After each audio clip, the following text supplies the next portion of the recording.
ज्ञानाञ्जनशलाकया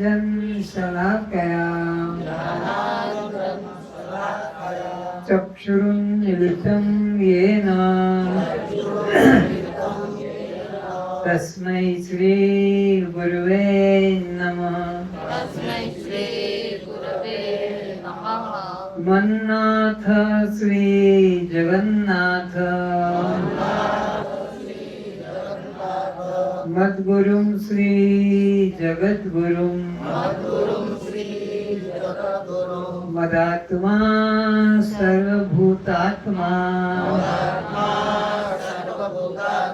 तस्मै श्री गुरुवे नमः। असतो मा सद्गमय तमसो मा ज्योतिर्गमय मृत्योर्मा अमृतं गमय।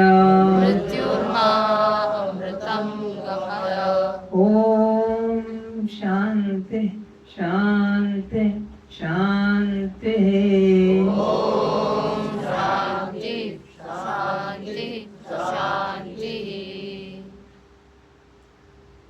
श्रोताओं के रूप में उपस्थित सभी आत्मनिष्ठों को मेरे जन प्रणाम करते हैं।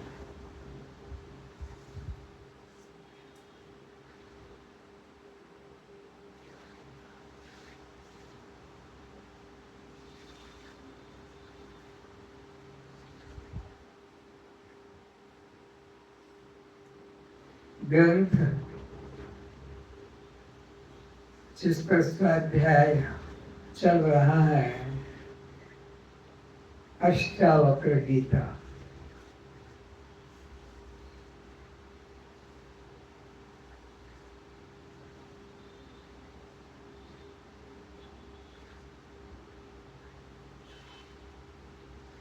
वक्ता है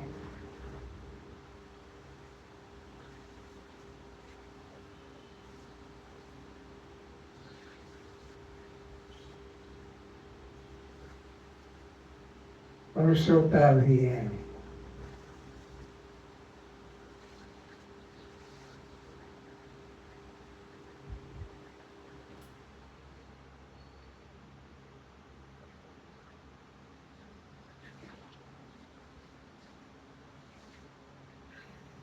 अष्टावक्र जी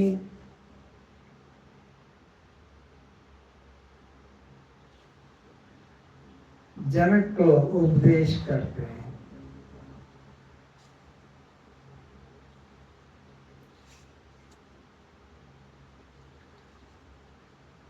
कि जैसे संसार में किसी वस्तु को प्राप्त करना है तो उसके लिए हमें साधन करना पड़ता है।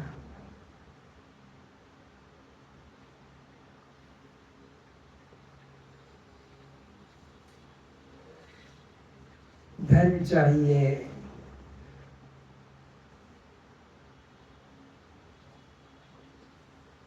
संपत्ति चाहिए, तो वो जिसके पास है उसे धन संपत्ति देकर और जिज्ञासु प्राप्त कर लेता है। आप बाजार जाते हो, सूट चाहिए, साड़ी चाहिए, ऑर्नामेंट चाहिए, आपके पसंद के सामान चाहिए, पैसा दो और ले लो। अब यहाँ पर हम क्या चीज हम प्राप्त करने के लिए आए हैं? अपना नगर, अपना गांव छोड़कर, अपना देश छोड़कर क्या चीज पाने के लिए आए हैं? तो मालूम पड़ा केवल्य, मुक्ति। ये हमारी डिमांड है, ये हमारी मांग है, ये हमारी जिज्ञासा है कि हम जीते जी कैसे मुक्त हो सकेंगे। तो संपत्ति की बात आती है, क्या देना पड़ेगा? और यह संपत्ति क्या देना पड़ेगी? जिससे कि यह वस्तु जो अमूल्य है वो मिल सकेगी।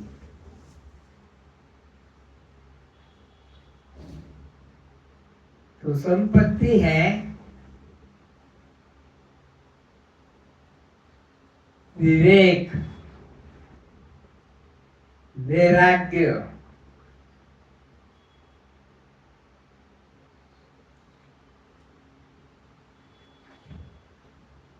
और शम, दम, तितिक्षा, श्रद्धा, उपरांता, समाधानता। ये 6 मिले साधन को षट संपत्ति कहते हैं। षट नाम 6 का। और अंतिम है मुमुक्षुता, मोक्ष पाने की इच्छा। जो इन साधन से सुसज्जित है, बस वही केवल मुक्ति को पा सकता है। जिसके पास में विवेक नहीं, जड़ चेतन का बोध नहीं कि जड़ क्या है और चेतन क्या है, दृश्य क्या है और दृष्टा क्या है, अनात्मा क्या है और आत्मा क्या है, शव क्या है और शिव क्या है, इतना नहीं जानता, वो मूर्ख, वो मंद बुद्धि वाला परमात्मा के क्षेत्र में प्रवेश नहीं कर सकता। विवेक चाहिए। और जब विवेक हो जाएगा कि ये जड़ है, ये चेतन है, ये दृश्य है, दृष्टा है, ये आत्मा, ये अनात्मा है, ये शव है, ये शिव है, जब विवेक हो जाएगा तो शव से मन हट जाएगा, जड़ से मन हट जाएगा, दृश्य से मन हट जाएगा, अनात्मा से मन हट जाएगा, पर प्रकाश से मन हट जाएगा, स्वयं प्रकाश में स्थित होगा, चैतन्य में स्थित होगा, दृष्टा में स्थित होगा, आत्मा में स्थित होगा, शिव में स्थित होगा, शव से हट जाएगा, जड़ से हट जाएगा। विवेक भी चाहिए और वैराग्य भी चाहिए। अनात्म वस्तु से वैराग्य हो जाए और आत्म वस्तु में अनुराग हो जाए तो उसके पास षट संपत्ति प्रकट होगी। मन से संसार के विषयों से वैराग्य, शम इंद्रियों का विषयों से उपरांत, दम इंद्रिय पाने की, इंद्रिय विषय पाने की लालसा मन में न हो, शम दम। तितिक्षा सर्दी, गर्मी, भूख, प्यास, अपना पराया सब से मन हट जाए, षट संपत्ति उस व्यक्ति के अंदर यह संपत्ति होनी चाहिए। श्रद्धा, सद्गुरु सत्शास्त्र में अपने कल्याण का पूर्ण विश्वास, श्रद्धा। उपरांता भोगों में ग्लानि, भोग वासना में ग्लानि, ये मुझे नहीं चाहिए, मेरे तो हृदय गोपाल, दूसरा ना कोई, ऐसी अंदर से भोगों में वैराग्यता, समाधानता, शांत मन से बैठे, एकाग्र मन से बैठे, ये षट संपत्ति शम दम श्रद्धा तितिक्षा उपरांता समाधान, तब आता है मोक्ष की इच्छा, मुमुक्षुता, चौथी संपत्ति। तो ऐसा पात्र चाहिए, तब जाकर उसके सामने सद्गुरु अमृत आत्मा का उपदेश प्रारंभ करते हैं। जिसके पास में ये साधन संपत्ति नहीं है, विवेक वैराग्य संपत्ति मोक्षता और शम गम तितिक्षा श्रद्धा उपरांता समाधानता, वो मोक्ष का अधिकारी, ज्ञान का अधिकारी नहीं है। तो अष्टावक्र जी जनक को उपदेश करते हैं, ध्यान पूर्वक सुनेंगे। अष्टावक्र उवाच। अष्टावक्र जी ने अपने शिष्य जनक को आत्मज्ञान कराकर उसकी अग्नि परीक्षा रूप आक्षेपों के द्वारा उसे पूर्ण शुद्ध कुंदन की तरह चमकाकर कृत्य कृत्य कर दिया। अष्टावक्र जी ने अपने शिष्य राजा जनक को उचित पात्र बनाकर और उसकी विवेक वैराग्य की परीक्षा करके और उसको ब्रह्म भाव में स्थित करा दिया। और ऐसी ऐसी परीक्षा ली जिससे पता लग जाए कि यह अडिग है या डिग जाने वाला है। फिर से अष्टावक्र जी ने अपने शिष्य जनक को आत्मज्ञान कराकर उसकी अग्नि परीक्षा रूप आक्षेपों के द्वारा उसको आक्षेप के द्वारा, अरे जब संसार जड़े तो तू क्यों इसमें घुसा बैठा है? अगर भागने जाता है तो फिर उसको कहा, अरे जब अनित्य है तो भाग क्यों रहा है? दोनों तरह से उसकी परीक्षा ले रहे हैं। जाता क्यों नहीं छोड़ के? अगर ये संसार झूठा है तो, और जाने लगा तो देख कहाँ भाग रहा है? संसार तो झूठा है। तो इस तरह की आक्षेपों के द्वारा उसकी परीक्षा करके आत्मा भाव में स्थित किया। उसे पूर्ण शुद्ध कुंदन की तरह चमकाकर कृत्य कृत्य कर दिया। सोने को पूर्ण चमकाने के लिए उसमें कुछ मिलावट होती है तो सुनार उसको आग में तपाता है, और तपाने से शुद्ध स्वर्ण अलग हो जाता है और अशुद्धता अलग नष्ट हो जाती है। इस तरह से अष्टावक्र जी ने अपने शिष्य जनक की अनेक तरह से परीक्षा लेकर और शुद्ध सोने की तरह चमका दिया। जनक की अवस्था को देख गुरुजी के मन में गुरुजी का मन प्रसन्नता से भर गया। गुरु की खुशी किस बात में है कि शिष्य गुरु के बताए हुए उपदेश को पूर्ण रूप से ग्रहण कर ले, उसमें किसी के द्वारा भ्रमित न हो। वो तो ही कह रहा था मेरे गुरु ने तो ये कहा है, तो वो गुरु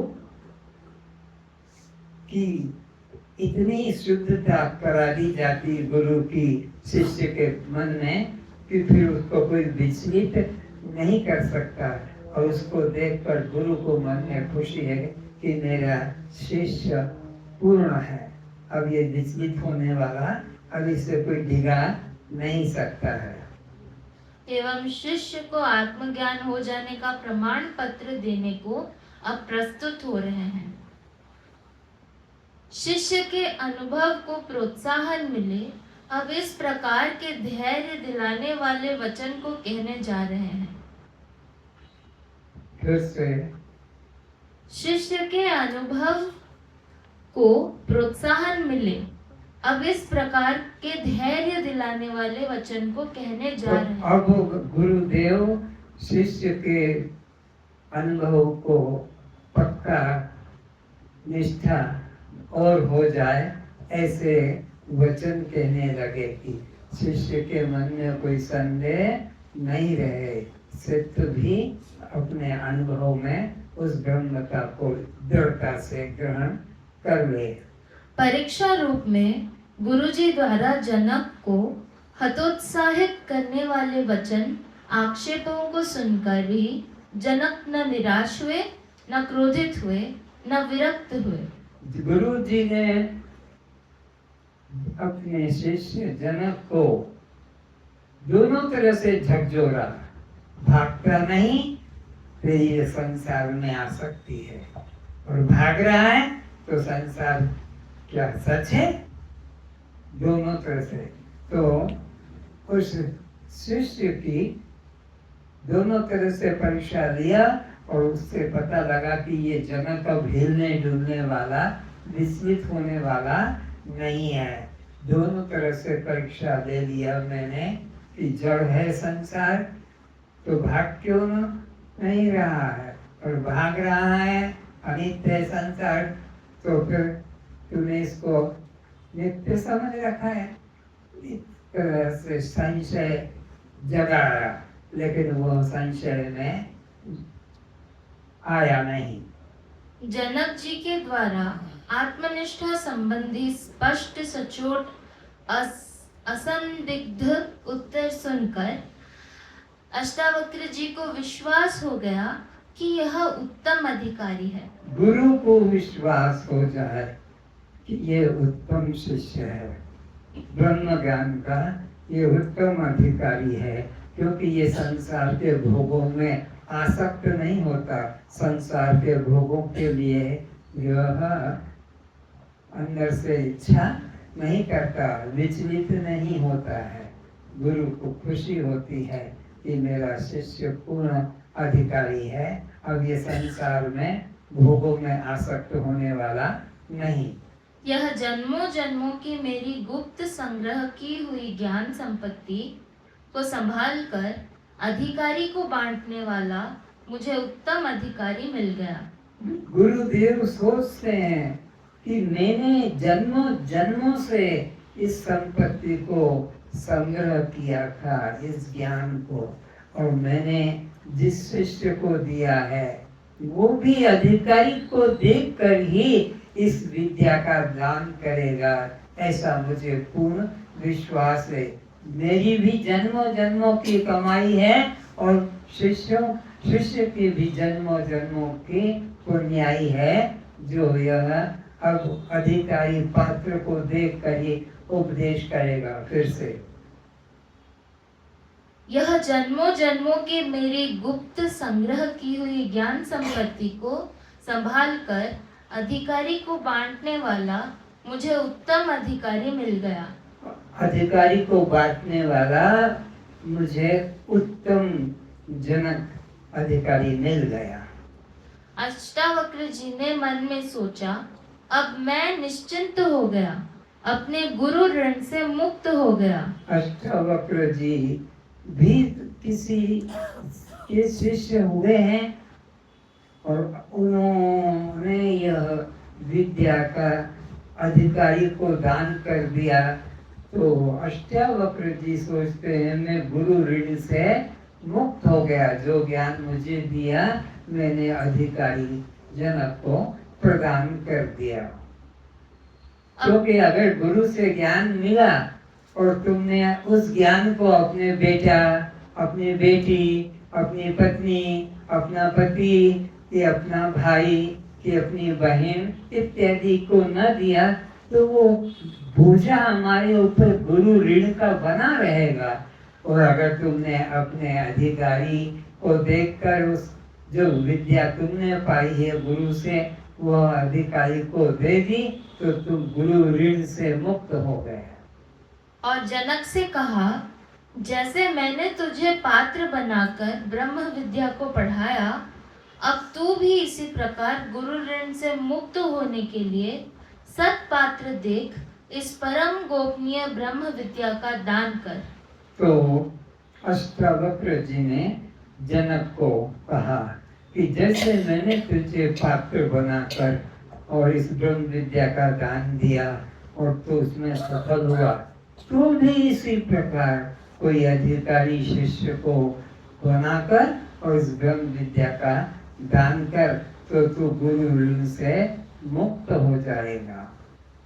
इसको अपने तक सीमित रख, बांध मत बना देना। फिर से इसको अपने तक सीमित रख के इस ज्ञान को अपने ही तक कि मैं तो दुनिया भर में जाऊं, मुझे क्या करना, मैं तो मेरा ब्रह्म को पा गया, मैं तो आत्मा को पा गया और मुझे किसी की चिंता नहीं है। इस तरह से तू आलस्य मत करना, बल्कि पात्र बनाकर और ज्ञान देना। इस विद्या की महिमा श्री कृष्ण भी अर्जुन को कहते हैं। राज विद्या राज गुह्यम पवित्रम इदम उत्तमम। ये विद्या की महिमा भगवान श्री कृष्ण जी भी गीता के 9 अध्याय के दूसरे श्लोक में कहते हैं, राज विद्या राजगुह्यम पवित्रम इदम उत्तमम प्रत्यक्षागमम धर्मम सुसुखम।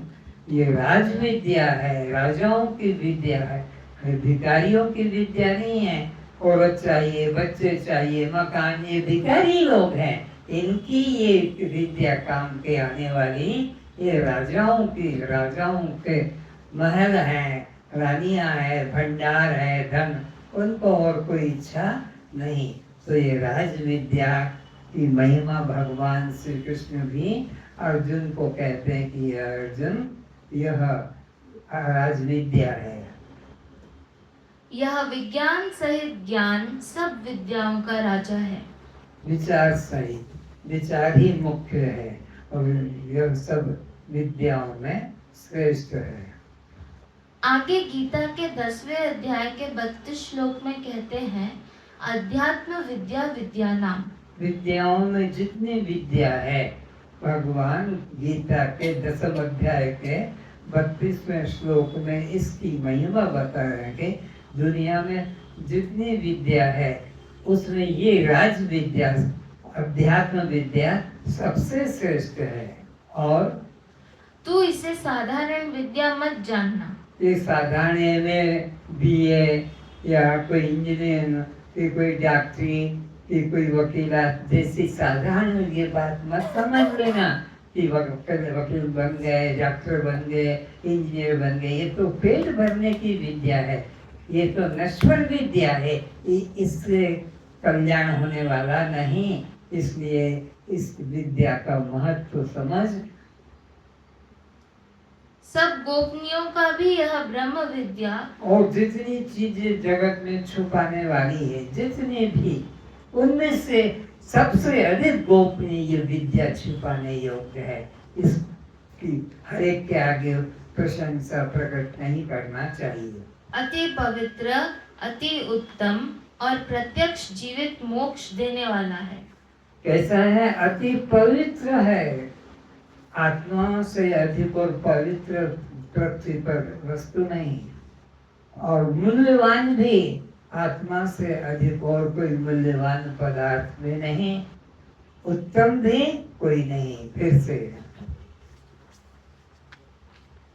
अति पवित्र, आत्मा ज्ञान अति पवित्र है और अति उत्तम, और इससे और उत्तम बढ़कर कोई श्रेष्ठ वस्तु नहीं है, और प्रत्यक्ष जीवित मोक्ष देने वाला है। और कुछ तो ये है कि मर के स्वर्ग मिल जाएगा, मर के बैकुंठ मिल जाएगा, मरकर अमुक लोक मिल जाएगा, ऐसा नहीं। प्रत्यक्ष चट मंगनी पट गया। अग्नि तो उष्ण है, बर्फ तो तत्काल शीतल है। प्रतीक्षा बर्फ के लिए शीतलता की करना नहीं पड़ेगा, अग्नि को उष्णता के लिए समय की प्रतीक्षा करना। जहाँ अग्नि वहाँ उष्ण है, तो जहाँ आत्मा है वहीं मुक्त है। मुक्ति के लिए और प्रतीक्षा 1-2 जन्म लेने की जरूरत नहीं, 1-2 घंटा इंतजार करने की जरूरत नहीं, तत्काल वह फल दे जाता है। इसी प्रकार ज्ञान काल में ही श्रवण मात्र से जीव मुक्त हो जाता है। इसलिए इसकी उत्तमता के कारण, इसकी श्रेष्ठता के कारण ज्ञान काल, ज्ञान होते ही अग्नि ज्ञान हुआ कि उष्ण है, बर्फ ज्ञान हुआ कि शीतल है, मिश्री ज्ञान हुआ कि मधुर है, नीम ज्ञान हुआ कि पीता कड़वा है। इसी तरह तत्काल जीते जी आत्मा की अनुभूति में समय नहीं लगता है। यह ब्रह्म विद्या प्रत्येक जिज्ञासु को श्रवण मनन साधन करके अति सुगम और अविनाशी फल रूप प्राप्त यह ब्रह्म विद्या प्रत्येक जिज्ञासु को श्रवण मनन साधन करने में अति सुगम और अविनाशी फल रूप है। तो यह श्वास को रोकने का, प्राण को रोकने का, दृष्टि को एकाग्र करने का, कहीं ऐसे कर्म कांड, उपासना कांड की इसमें जरूरत नहीं है। तत्काल इधर सुना, सत वस्तु का ज्ञान सुना और श्रवण मनन निध्यासन के द्वारा जीवित अवस्था में इसका बोध हो जाता है। इसके लिए जन्मों की प्रतीक्षा, समय की प्रतीक्षा नहीं, बस अग्नि को उष्णता के समय की प्रतीक्षा करना नहीं पड़ता। अग्नि है तो उष्ण है, आत्मा है तो मुक्त है।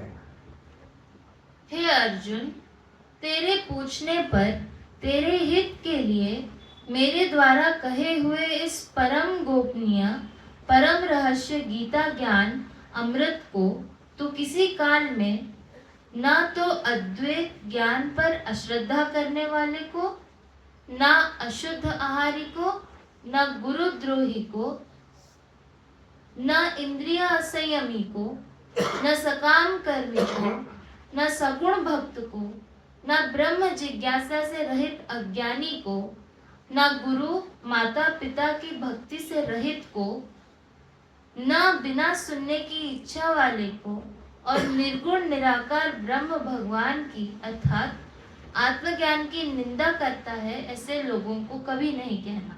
तो कितनी शर्त, कितनी कंडीशन रखी है कि ये विद्या किसको देना है, ये उपदेश किसको बताना है। जो पिता माता की श्रद्धा से रहित है उस दुष्ट को मत बताना। जो गुरु के प्रति श्रद्धा रहित है उसे कभी मत बताना। जिसका आहार शुद्ध नहीं उसको कभी मत बताना। जिसके अंदर मोक्ष की इच्छा नहीं उसको कभी मत बनाना। जिसका आहार शुद्ध हो, अपने कर्म शुद्ध हो, उसे बताना। फिर से सबको दोहराओ।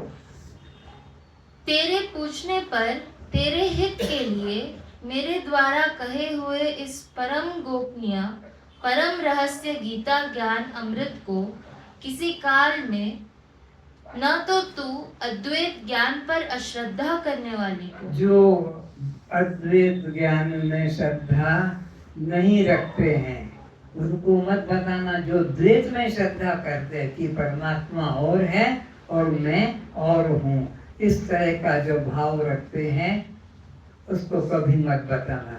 परमात्मा और आत्मा में कोई भेद नहीं, अद्वैत ज्ञान में जो निष्ठा रखता है उसको बताना। और न अशुद्ध आहारी को, और अशुद्ध आहारी को, वो जो मांस मछली अंडा शराब सिगरेट गांजा भांग इत्यादि जो अशुद्ध आहार खाता है, ऐसे अशुद्ध आहारी को भी ये विद्या कभी मत बताना। न गुरुद्रोही को, और जो गुरु की निंदा करने वाला है, शास्त्र की निंदा करने वाला है, अद्वैत की निंदा करने वाला है, उसको भी कभी मत बताना। न इंद्रिय असंयमी को, और जो अपना इंद्रियों को वश में नहीं कर पाता है, भोगी है, उसको भी मत बताना। न सकामी कर्मी को, और जो व्यक्ति मैं ये करूँगा तो ये फल मिल जाएगा, ये करूँगा तो ये फल मिल जाएगा, इससे ये फल मिलेगा, इससे सकामी व्यक्ति को भी ये विद्या का उपदेश मत करना। न सगुण भक्तों को, न सगुण भक्तों को, केवल भक्त, सगुण सगुण साकार भक्त को ज्यादा श्रद्धा करते हैं। गणेश की पूजा, कि राम की पूजा, कि शिव की पूजा, कि सरस्वती की पूजा, इससे सगुण रूप की जो उपासना में लगे हैं उनको भी यह विद्या का उपदेश मत करना।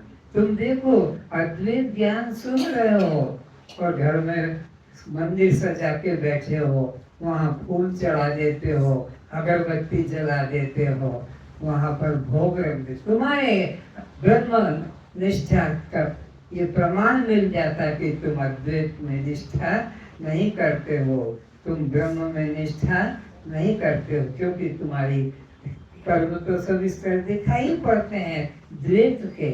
तो द्वैत में सगुण में श्रद्धा करने वालों को यह ज्ञान देना नहीं, और वो चालाकी से ले भी गए, गुरु के पास चालाकी से ले गए तो भी वो सफल नहीं होंगे, वो विफल ही रहेंगे। न गुरु माता पिता की भक्ति से रहित को, तो जो गुरु और पिता माता की भक्ति से रहित है उसको भी यह ब्रह्म ज्ञान कभी मत देना। और जो निर्गुण निराकार ब्रह्म की निंदा करता है, और जो अद्वैत की निंदा करता हो, एक ब्रह्म कैसे हो सकता है? नहीं, ब्रह्म अलग है और जीव अलग है। इस तरह से जो निंदा करता है उसको भी यह ब्रह्म ज्ञान मत देना। ऐसे लोगों को तो कभी नहीं कहना, परंतु जिनमें यह सब उपरोक्त दोष नहीं हो। तो अभी सब दोष बता दिए नाना प्रकार के, इन दोष वालों को कभी मत देना, लेकिन जिनमें ये दोष नहीं है जो अभी बताए गए हैं उनको जरूर बताना।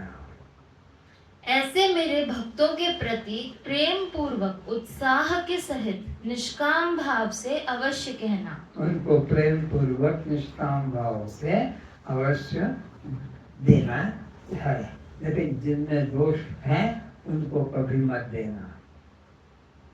इस प्रकार जो स्वयं मुक्त होकर अन्य को मुक्तता का अनुभव कराता है तथा आत्म प्राप्ति का सरल साधन बताता है, ब्रह्मनिष्ठ और श्रोत्रिय ये दो उपाधि गुरु की है, जो खुद ब्रह्म में स्थित होकर और शिष्य को भी ब्रह्म भाव में स्थित कराने में समर्थ हो, खुद ब्रह्म भाव में स्थित हो और शिष्य को भी ब्रह्म भाव में स्थित करने में समर्थ हो, उसको यह देना है। और वो गुरु श्रोत्रिय और ब्रह्मनिष्ठ कहलाता है।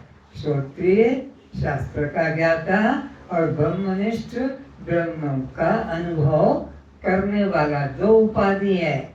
अहम ब्रह्मास्मि इसका अनुभव करने वाला है और शिष्यों को भी तत्वमसि उपदेश कराकर उसी में स्थित करने वाला है। तो गुरु श्रोत्रिय और ब्रह्मनिष्ठ होते हैं। ऐसे श्रोत्रिय ब्रह्मनिष्ठ गुरु की प्राप्ति जन्मों जन्मों के पुण्य से होती है और प्राप्ति होने के बाद वह निर्गुण ब्रह्म में एकत्वता का अनुभव करता है। जिसमें उपदेश करने के लिए आलस्य नहीं है, जिस गुरु को क्या बार बार इनको सुनाना है, मरने दो, ऐसा आलसी न हो। गुरु श्रोत्रिय और ब्रह्मनिष्ठ हो और इस ब्रह्म प्रचार में ब्रह्म ज्ञान के उपदेश करने में आलस नहीं करता हो, बार बार उसको उपदेश करता है। तत्वमसि तत्वमसि तत्वमसि 9 बार उपदेश किया, एक बार में नहीं समझ में आया फिर उपदेश किया तत्वमसि, फिर तीसरी बार, ऐसे 9 बार, और तब उसको पता लगा आओ अहम ब्रह्मास्मि, मैं ब्रह्म हूँ, ये निश्चय जगा। उससे बढ़कर मेरा अतिशय प्रिय कार्य करने वाला अत्यंत प्यारा पृथ्वी पर दूसरा कोई नहीं हो सकता। गीता के 18 अध्याय के 70 श्लोक में बल्कि ये कहा कि वो मेरा सबसे प्रिय है, पृथ्वी पर उससे ज्यादा मेरा कोई प्रिय नहीं। कौन?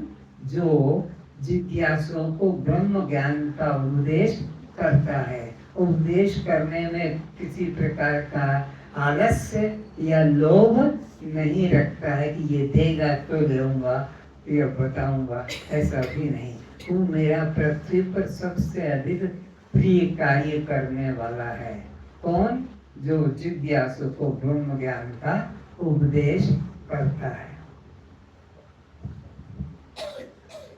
अष्टावक्र उवाच मन ही बंधन व मोक्ष का कारण है। मन ही बंधन का और मन ही मोक्ष का कारण है, ऐसा अष्टावक्र जी का कहना है। जिसका कि जनक का अष्टावक्र मन ही बंधन का और मन ही मोक्ष का कारण है, और तुम मन के साक्षी हो।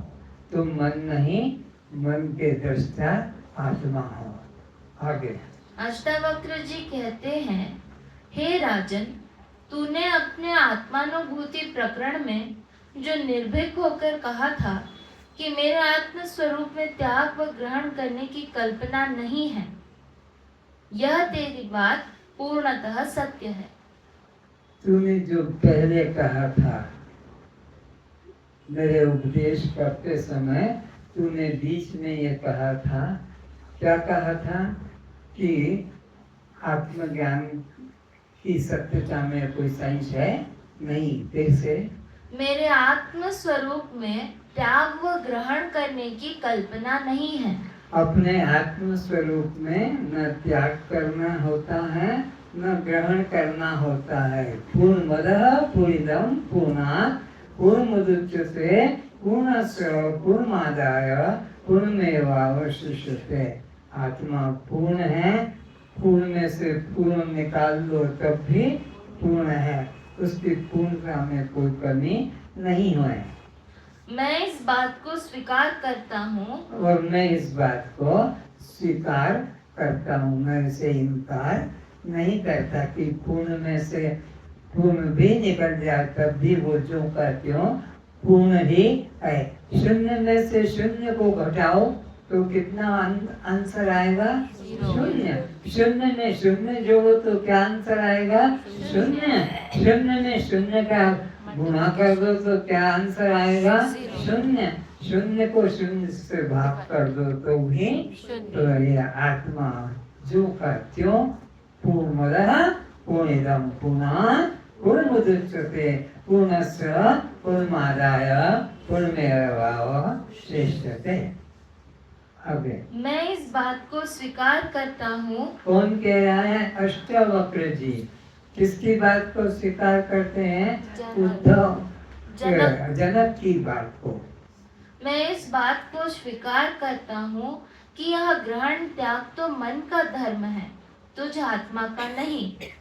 फिर से यह ग्रहण करता हूँ, स्वीकार करता हूँ कि यह ग्रहण त्याग तो मन का धर्म है। ये ग्रहण करना और त्याग करना ये मन का धर्म है। आत्मा तो पूर्ण में से पूर्ण निकालना ऐसा है जैसे शून्य से शून्य का जोड़ करो, शून्य से शून्य का घटाओ, शून्य से शून्य का गुणा करो, शून्य से शून्य को विभाजित करो, उत्तर तो शून्य ही आने वाला है। तो इस तरह से मैं इसकी पूर्णता का स्वागत करता हूँ, निश्चय करता हूँ। जब चित्त किसी भी प्रकार की इच्छा करता है, चाहे वह इस लोक संबंधित हो या परलोक संबंधी, मुक्ति संबंधी हो या परमात्मा संबंधी, जो भी इच्छा करता हो, समस्त इच्छा मात्र बंधन का कारण है। फिर से जब चित्त किसी भी प्रकार की इच्छा करता है, चाहे वो इस लोक संबंधित हो या परलोक, मुक्ति संबंधी हो या परमात्मा संबंधी, जो भी इच्छा है, समस्त इच्छा मात्र बंधन का कारण है। तो कोई भी प्रकार की इच्छा करने वाला अगर व्यक्ति है तो वो इच्छा ही बंधन का कारण है। इच्छा ही परम दुखम निराशम परम सुखम। और जो कोई इच्छा नहीं करता वही सुखी है। इच्छा कोई भी प्रकार की करो तो इच्छा ही परम दुख का कारण है। इसलिए कोई प्रकार की इच्छा मत करो, इच्छा ही बंधन का दुख का कारण है। कोई निर्दिष्ट धन, पुत्र, घर, कार, गाड़ी, पत्नी, पति बंधन रूप है ऐसा नहीं, बल्कि इन अनित्य दुख रूप पदार्थों की इच्छा मात्र ही बंधन का हेतु है। कोई भी इच्छा करो, पत्नी की, मकान की या गाड़ी की नहीं, बल्कि कोई भी प्रकार की इच्छा करोगे दुख का कारण है, बंधन का कारण है। प्रत्येक व्यक्ति की पृथक पृथक इच्छा मन में जागृत है और उसको पूर्ण करने, उस अवस्था को प्राप्त करने हेतु प्रयत्नशील है। रात दिन कैसे गाड़ी आ जाए, कैसे मकान बन जाए, कैसे डिग्री मिल जाए, कैसे मेरा ये काम हो जाए, सब इसी में व्यस्त है, परेशान है। कोई भी शांत नहीं दिखाई पड़ता। यह उनकी वासना स्पृहा बंधन है। ये वासना ही बंधन का कारण है। जनक, तेरी तरह कहाँ कोई निस्पृह साधक मिलता है। प्रशंसा कर रहे हैं गुरु शिष्य के। अरे जनक, तेरी तरह कौन पृथ्वी पे ऐसा जिज्ञासु होगा, परमात्मा को पाने वाला। तू सर्वश्रेष्ठ है, अति उत्तम है। तेरे समान पृथ्वी पर कोई भी त्यागी, वैरागी, निष्कामी, जिज्ञासु नहीं। तू धन्य है, तू स्पृहा रहित हुआ। गुरु जिसकी प्रशंसा करे वो शिष्य धन्य धन्य है। गुरु की दृष्टि में वो पूर्णता को पा गया। इसलिए तूने आत्म साक्षात्कार कर लिया। तो तूने आत्म साक्षात्कार कर लिया है। तेरे आत्म साक्षात्कार में कोई संदेह नहीं है। जो जो जिज्ञासु के लक्षण होते हैं, जो जो ज्ञानी के लक्षण होते हैं, वो सब तेरे में घटित होते हैं। कितने शीघ्र, जितने समय में एक रिकाब से दूसरे रिकाब पर पैर रखने के मध्य अत्यंत अल्प काल में और ब्रह्म साक्षात्कार की घटना तेरे जीवन में घट गई। समय बता रहे हैं। साइकिल के एक पेडल पर पांव रखा और दूसरे के तरफ अभी पहुंचा नहीं, इसके बीच में ब्रह्म ज्ञान हो जाता है। एक पेडल के ऊपर पांव रखा साइकिल के और टांग ऊंची करके दूसरी तरफ अभी पहुंचा नहीं, इस बीच में ब्रह्म ज्ञान हो जाता। उसके लिए समय की, साधन की जरूरत नहीं है, क्योंकि आत्मा तुम्हारा स्वरूप है, अप्राप्त नहीं है, प्राप्त स्वरूप है।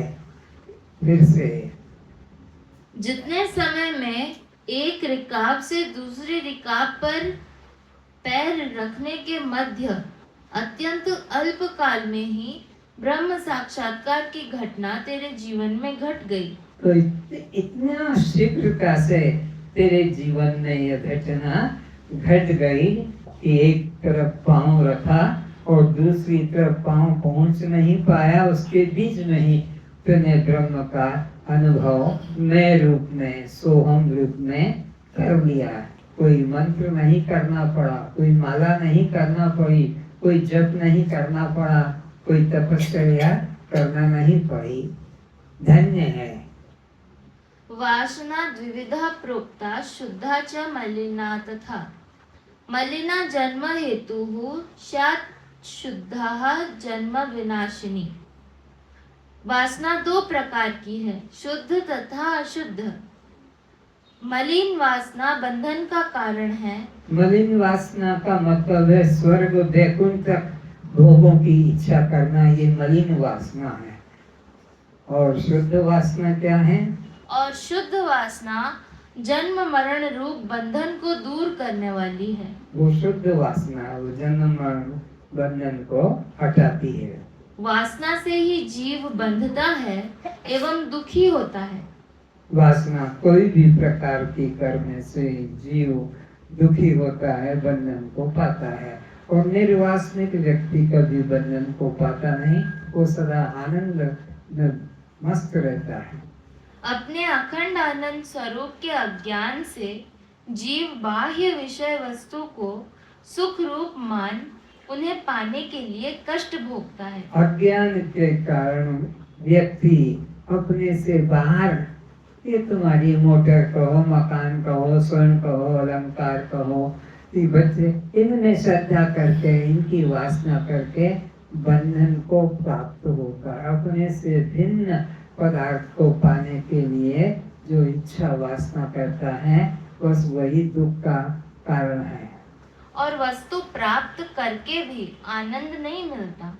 और वस्तु प्राप्त कर लिया, मकान बना लिया, क्या शांति है? गाड़ी ले आए, क्या शांति है? बच्चा पैदा कर लिया, क्या शांति है? पद मिल गया, तुम्हारी सर्विस मिल गई, क्या शांति? शांति तो है ही नहीं। संसार के किसी पदार्थ में शांति है तो अपने आत्मा में है। जिसने आत्मा को जाना है वही परम शांति को प्राप्त होता है। तब उस स्त्री पुत्र आदि का त्याग करने की इच्छा करता है। अगर इनमें सुख होता तो इनको त्याग करने की इच्छा नहीं करता।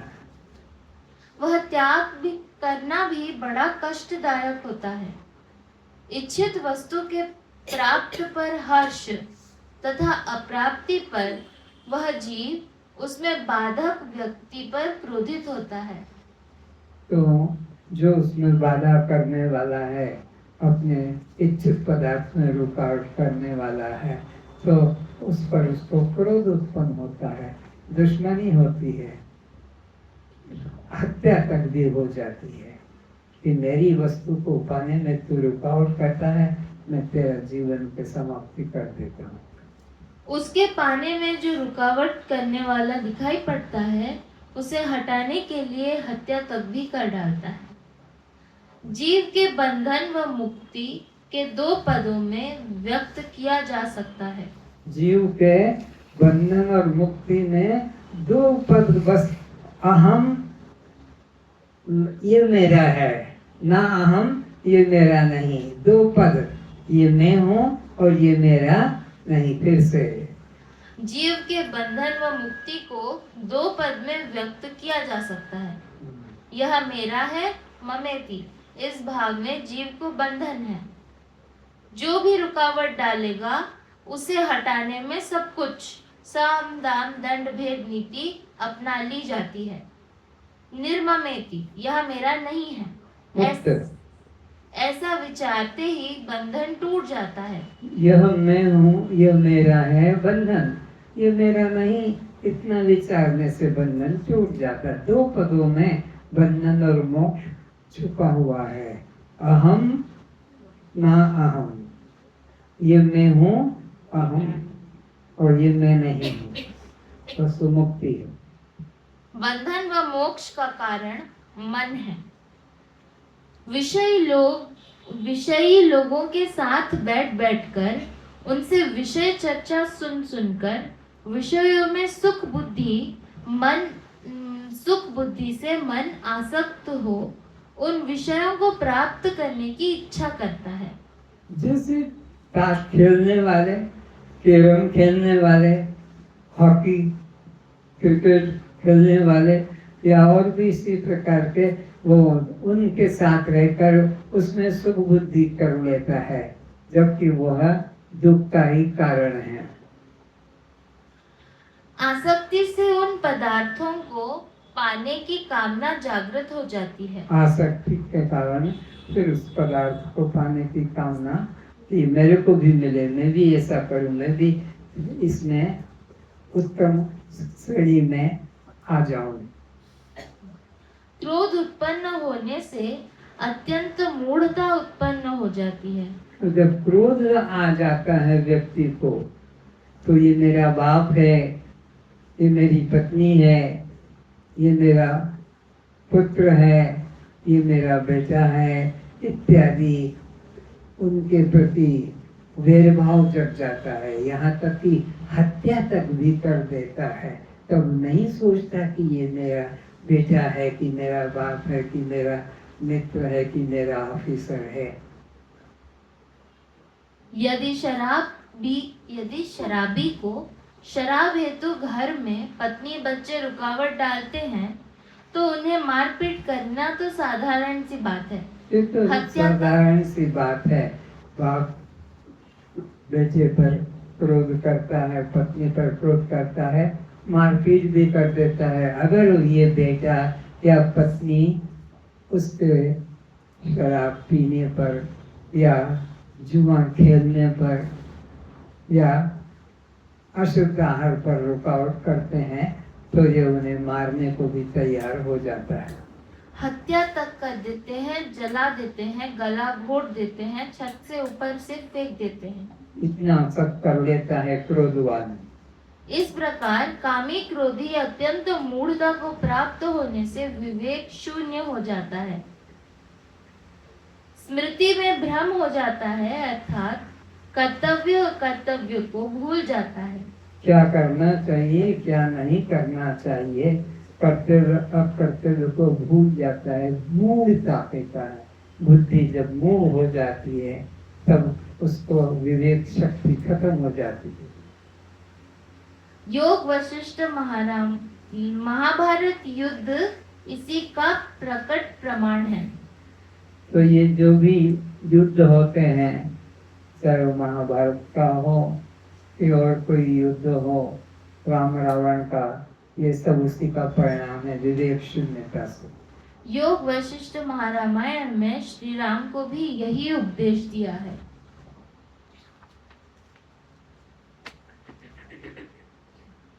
चित्त में नाना प्रकार की वासना ही व्यक्ति को बंधन में डालने का मुख्य कारण है। व्यक्ति बंधन में क्यों पड़ता है? क्योंकि उसके मन में वासना वो जागृत हो जाती है।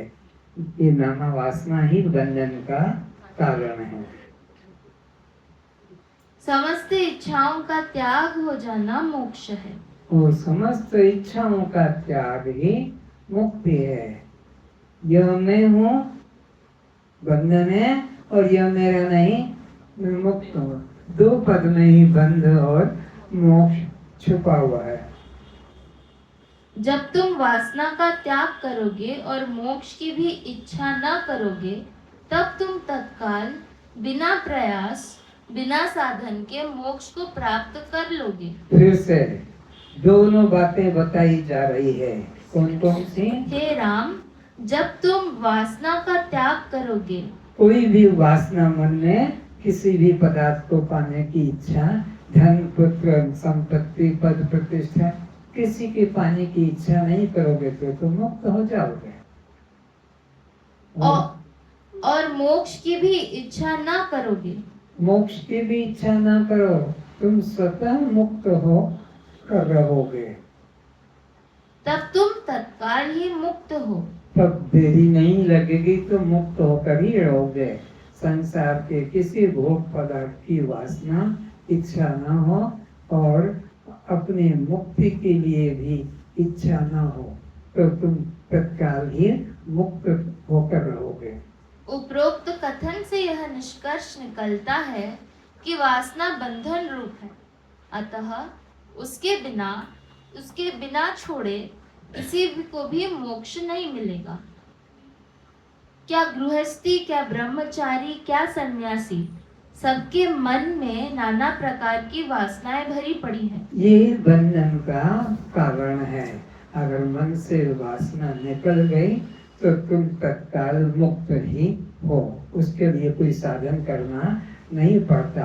बंधन तो इसीलिए हुआ कि वासना है, वासना ही बंधन है और वासना मन से निकल गई तो तुम मुक्त हो। गृहस्थ धन पुत्र स्त्री पुरुष में आसक्त है, सन्यासी चेला आश्रम धन संग्रह में फंसे हैं। सन्यासी चेला बनाने में, आश्रम बनाने में, अपने नाम के महिमा में बना हुआ है। संसारी धन पुत्र के अंदर उसी में बना हुआ है। और निर्वासनिक तो जगत में कोई एक भी नहीं दिखाई देता। निर्वासनिक तो जनक को कह रहे हैं कि मेरे को कोई दिखाई एक भी नहीं दिखाई पड़ता, सब वासनाओं से ग्रसित हैं, लेकिन तेरे जीवन में मेरे को निर्वासनिकता दिखाई पड़ी। तू एक ऐसा व्यक्ति है जिज्ञासुओं में जो निर्वासनिक है। परंतु तत्वज्ञ महापुरुष और सच्चे साधक की दृष्टि में वह सब रात की तरह अर्थात उपेक्षणीय है। फिर से परंतु तत्वज्ञ महापुरुष और सच्चे साधक की सच्चे दृष्टि साधक और तत्वज्ञ आत्मा को जानने वाले पुरुष के उसके मन में यह सब रात्रि के समान है। ये सब रात्रि के समान, इन सब भोगों के पदार्थों की वह इच्छा रात्रि सपना जैसे झूठा है, मिथ्या है, वो सब सपने की तरह रात्रि की तरह है, जो एक आत्मनिष्ठ है। जगत के अनित्य पदार्थ एवं संबंधी जनों के प्रति महत्व नहीं होता है। फिर से जगत के अनित्य पदार्थ एवं संबंधी जनों के प्रति महत्व नहीं होता है। जनक के मन में संसार के अनित्य पदार्थों के प्रति महत्व बुद्धि नहीं है। रहे तो ठीक, जाए तो ठीक, कोई कल्पना वासना उसके जीवन में नहीं रहती है।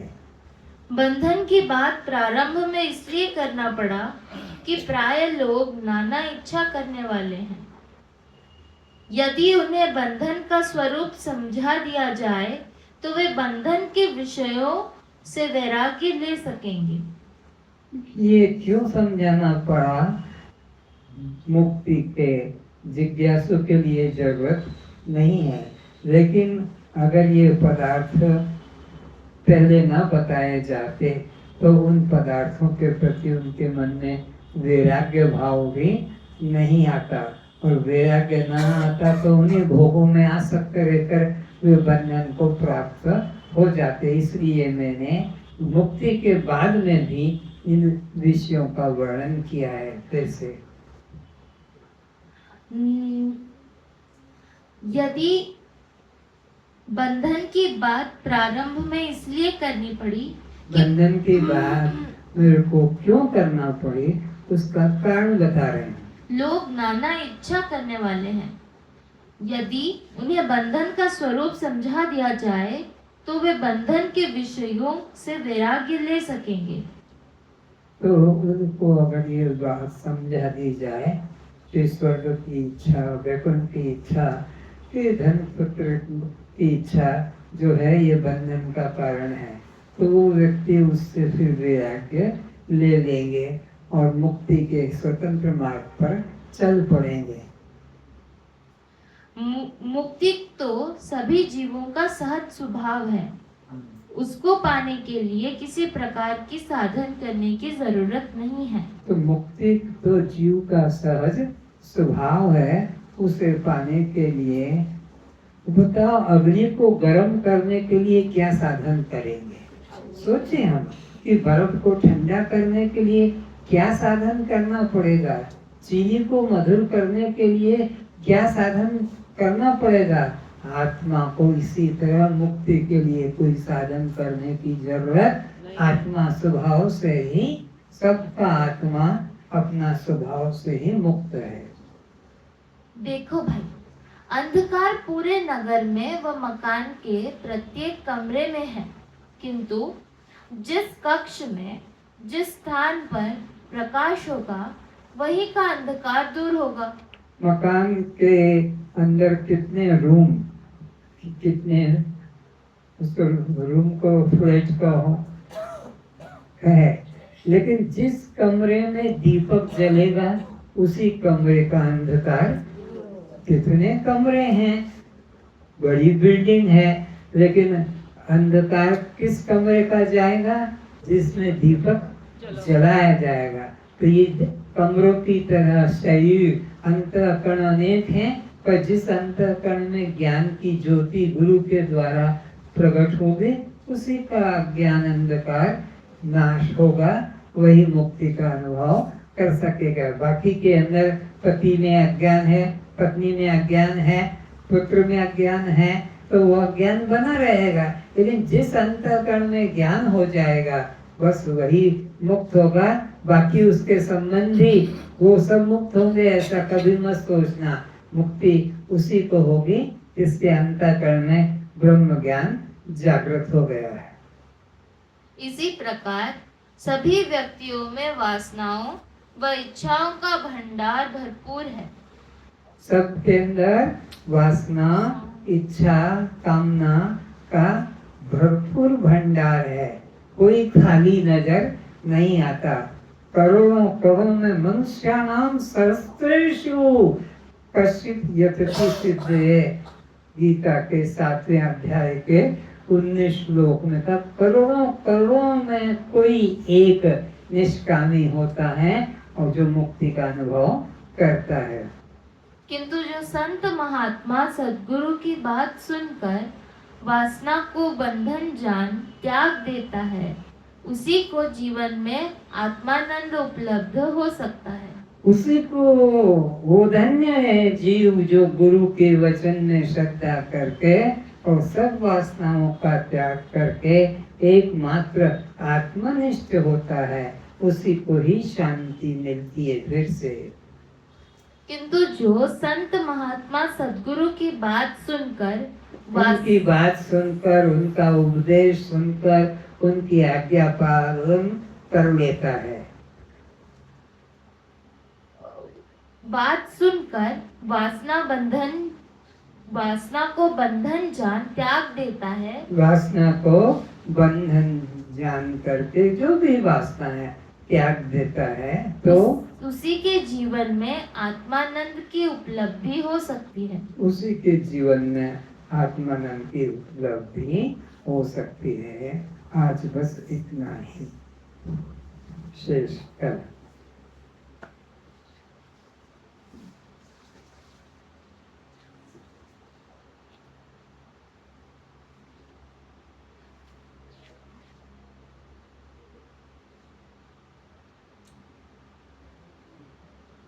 इस काया का होता विनाश, इस काया का होता विनाश है, इस काया का होता विनाश है। तू तो साक्षी स्वयं प्रकाश है, तू तो साक्षी स्वयं प्रकाश है। इस काया का होता विनाश है, इस काया का होता विनाश है। तू तो साक्षी स्वयं प्रकाश है, तू तो साक्षी स्वयं प्रकाश है। पंचभूतों का तन विस्तारा, पंचभूतों का तन विस्तारा। तू तो दृष्टा है देखन हारा, तू तो ज्ञाता है जाननहार। पंचभूतों का तन विस्तारा, पंचभूतों का तन विस्तारा। तू तो ज्ञाता है जानन हारा, तू तो ज्ञाता है जानन हारा। तेरा कण कण में रहता निवास है, तेरा कण कण में रहता निवास है। तू तो साक्षी स्वयं प्रकाश है, तू तो साक्षी स्वयं प्रकाश है। जैसे गहनों में सोना ही पाया, जैसे गहनों में सोना ही पाया। तैसे घट घट में तू ही समाया, तैसे घट घट में तू ही समाया। जैसे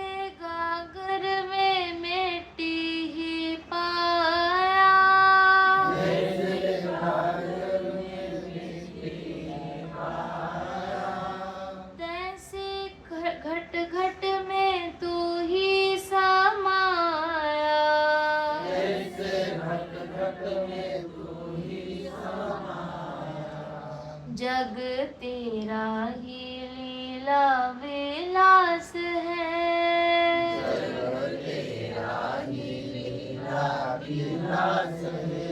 तू तो साक्षी स्वयं प्रकाश है।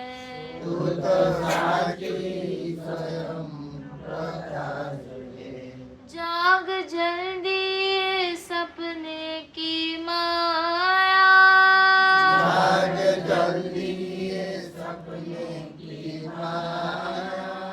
आपको भूल क्यों भरमाया।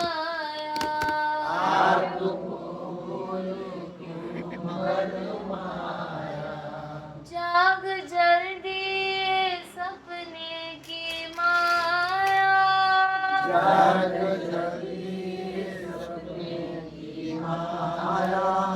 आत्म को भूल देह में फसाया।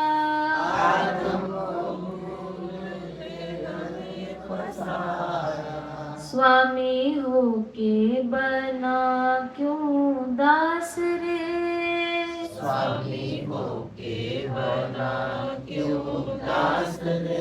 तू तो साक्षी स्वयं प्रकाश है।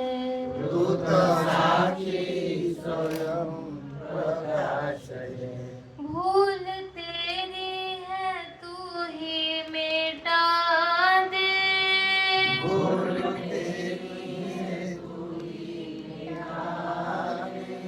पूर्ण ब्रह्मा हूँ निश्चय जगा ले।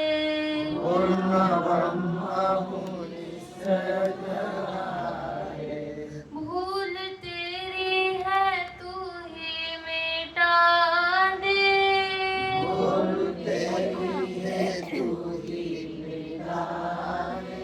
अहम ब्रह्मा हूँ निश्चय जगा ले।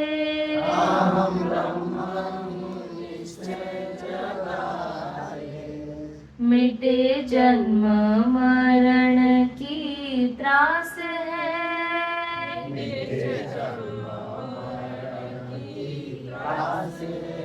तू तो साक्षी स्वयं प्रकाश है।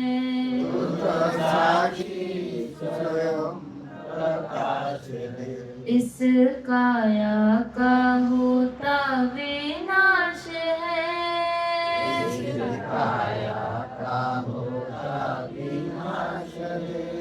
तू तो साक्षी स्वयं प्रकाश है।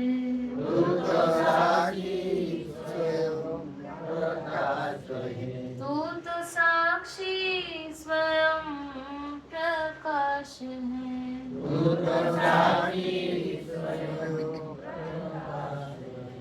कस्त्वं ॐ सहना भवतु सहनो भुनक्तु सह वीर्यं करवावहै तेजस्विनावधीतमस्तु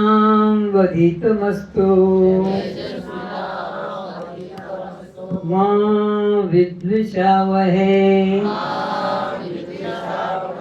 ओम शांति शांति शांति। शांति शांति शांति। सभी श्रोता लोग प्रसाद लें और प्रस्थान करें।